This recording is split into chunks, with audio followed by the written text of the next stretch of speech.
Muy buen día, estimados estudiantes de esta augusta sala virtual. Vamos a dar inicio con la unidad número 2 sobre las normas administrativas del sistema educativo. Primeramente, tenemos que identificar que estas normas están basadas en un derecho administrativo, que es la rama del derecho público que regula la organización, funcionamiento y actuación de la administración pública, así como sus relaciones jurídicas con los ciudadanos. En esencia, se centra en cómo el Estado ejerce su poder y cómo ese poder se relaciona con los ciudadanos. También debemos tomar en consideración el debido proceso. En Panamá, el debido proceso es un derecho fundamental garantizado por la Constitución, específicamente en el artículo 32. Este derecho asegura que las personas sean juzgadas por una autoridad competente según los procedimientos legales y sin ser juzgadas más de una vez por la misma causa.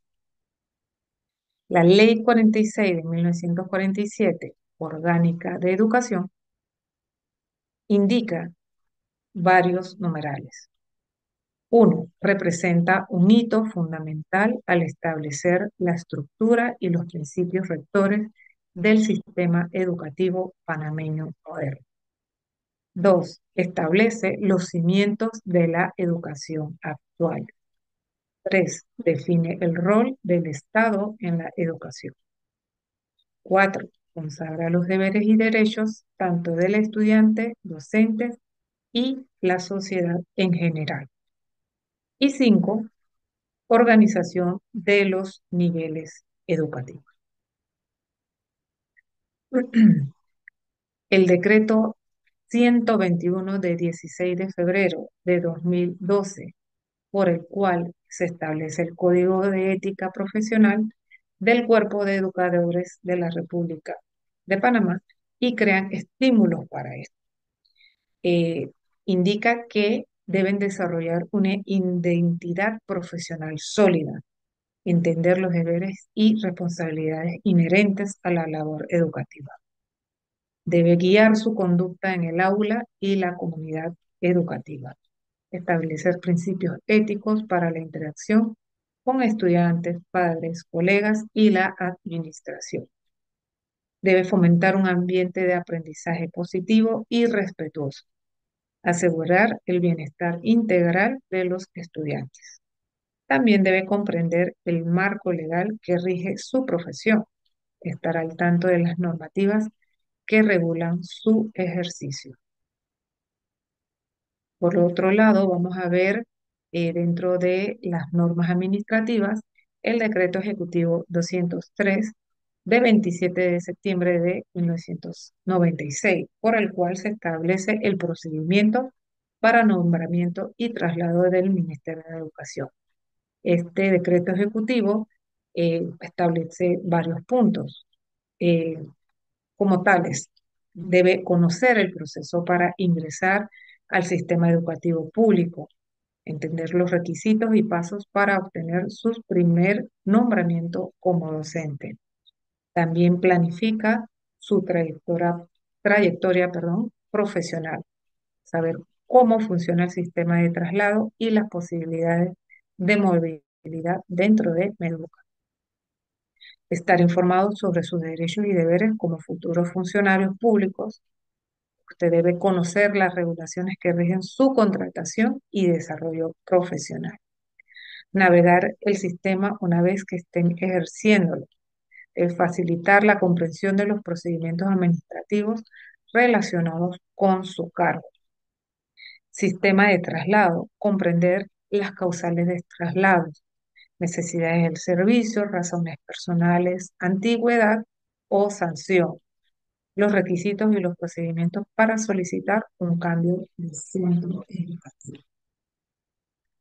Por otro lado, vemos el decreto número 100 de 14 de febrero de 1957, que establece cuáles son esas funciones de la Dirección General de Educación a las secciones de educación primaria, secundaria y particular. Vemos también a los supervisores de educación secundaria, a los inspectores de educación primaria y a los directores de escuelas primarias, secundarias y los profesores y maestros. Es decir, está el decreto número 100 de 1957 establece cada una de las funciones de estos funcionarios. Va a organizar jerárquicamente el sistema educativo. Permite comprender cómo se distribuyen cada una de las responsabilidades. En cuanto a la Dirección General de Educación, es la encargada de la planificación, dirección y supervisión general del sistema. Las secciones de educación primaria, secundaria y particular son responsables de la administración y supervisión de cada nivel educativo. Supervisores de educación secundaria o inspectores de educación primaria dice que son figuras claves en la supervisión pedagógica y administrativa de los centros educativos. Sus funciones incluyen la observación, orientación y evaluación del trabajo docente. Por otro lado, vemos pues las funciones de los directores de escuelas primarias y secundarias. Ellos son líderes pedagógicos y administrativos de los establecimientos educativos, responsables de la organización, funcionamiento y supervisión interna de estos establecimientos educativos.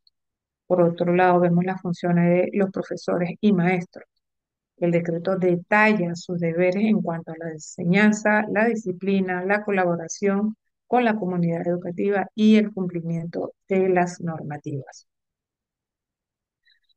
Vemos otra de las normas administrativas, está identificada como el Decreto Ejecutivo 162 de 22 de julio de 1996, por medio del cual se establece el régimen interno para los estudiantes en los colegios oficiales particulares perdón.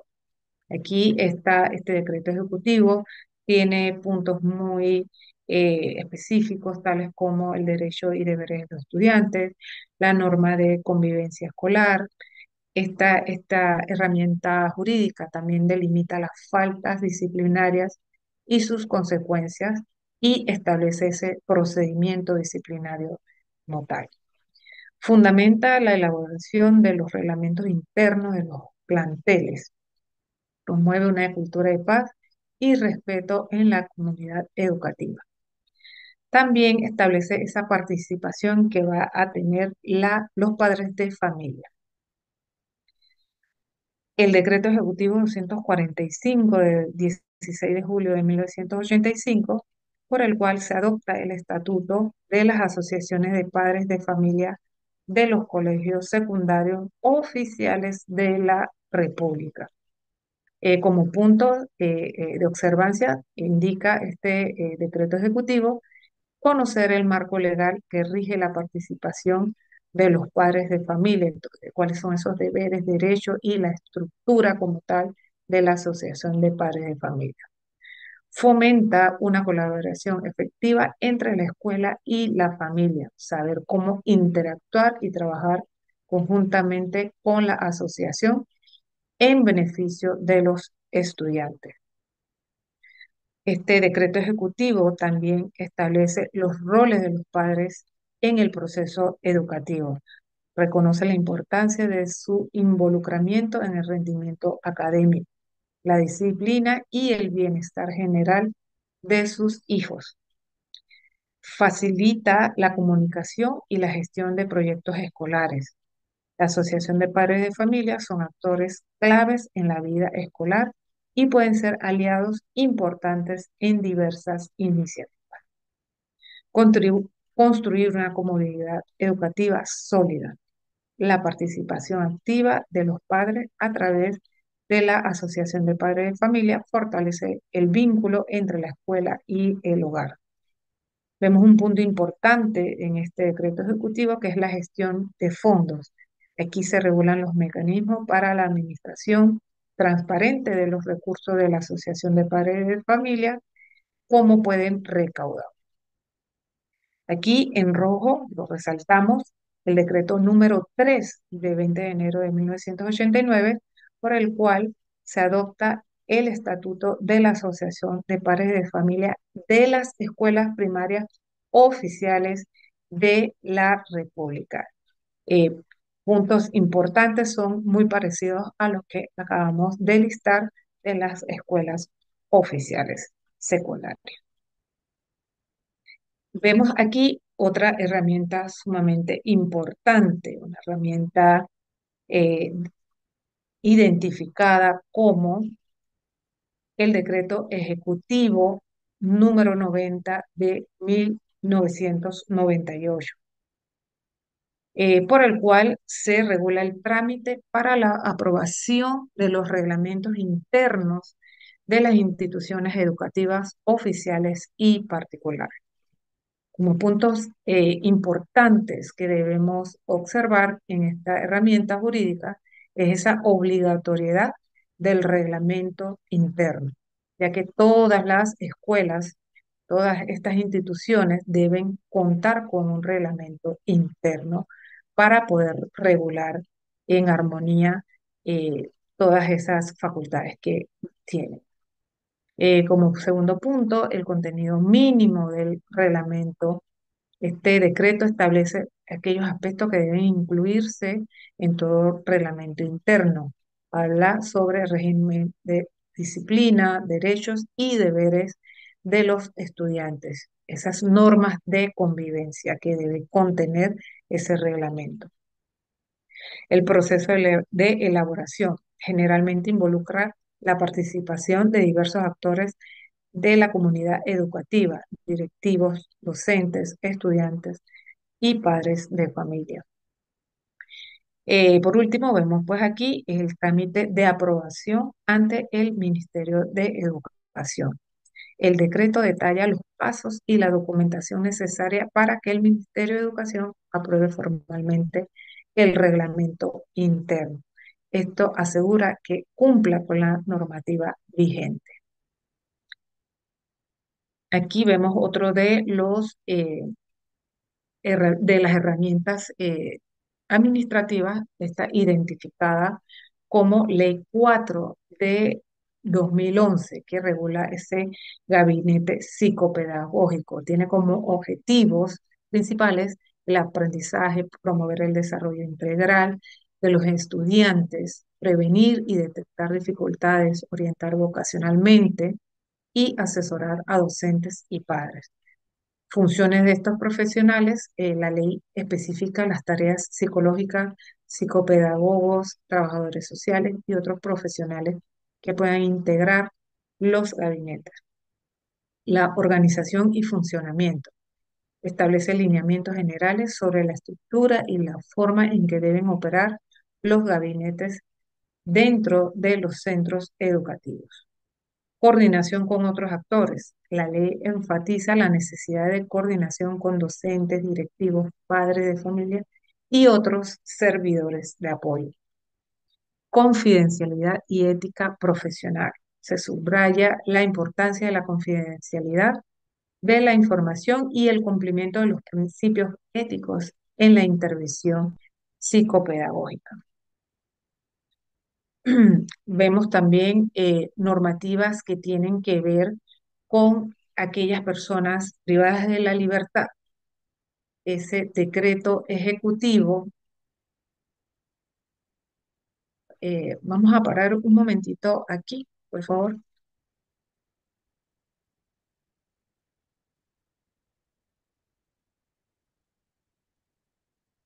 Hola, hola.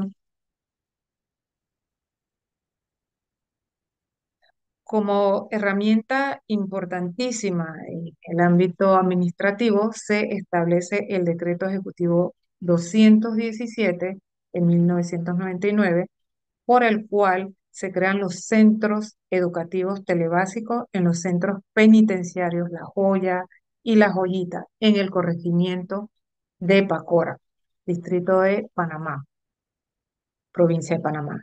Creación de centros educativos específicos. El decreto formaliza la existencia de instituciones educativas dentro de los centros penitenciarios. Este instrumento implementa la metodología telebásica. se adopta esta modalidad educativa que combina los elementos de enseñanza a distancia con el apoyo de tutores y materiales audiovisuales. ¿Cuál es esa población beneficiaria? El decreto se dirige a las personas privadas de la libertad en la joyita que deseen continuar o complementar su educación básica general. Objetivos de los centros telebásicos: ofrecer oportunidades de aprendizaje, desarrollar habilidades, promover la reinserción social y contribuir a la reducción de la reincidencia. Rol de los educadores en este contexto. Los docentes que trabajan en estos centros requieren sensibilidad y adaptabilidad y estrategias pedagógicas específicas para atender las necesidades de la población. Otra de las normas que podemos ver en el ámbito de educación es la Ley 52 de 2015, que crea el Sistema Nacional de Evaluación y Acreditación para el Mejoramiento de la Calidad de la Educación Superior. Vemos aquí cada uno de los actores que intervienen en esta ley, los cuales son el Ministerio de Educación. Vemos pues cada una de sus funciones establecidas en el texto único de la Ley 47 de 1946, específicamente en el artículo 15. Vemos aquí también la CTDA, conocida por sus siglas, ¿no? Y esta Comisión Técnica de Desarrollo Académica es la que corresponde aprobar los planes y programas de las carreras de pregrado, grado y posgrado que ofrecen las universidades particulares. Es presidida por el rector de la Universidad de Panamá y este nombrará a un secretario técnico. Sus funciones las vemos establecidas en el artículo 31 de la Ley 52. Por último, vemos aquí a CONEAUPA, que es el Consejo Nacional de Evaluación y Acreditación Universitaria de Panamá. Vemos sus funciones en el artículo 26. Es el organismo evaluador y acreditador representativo de los diferentes actores vinculados con el desarrollo de la educación superior de nuestro país. ¿Qué pasa cuando hay conflictos de jurisdicciones en el que la divergencia sobre la competencia se produce entre los tribunales del mismo orden judicial o administrativo?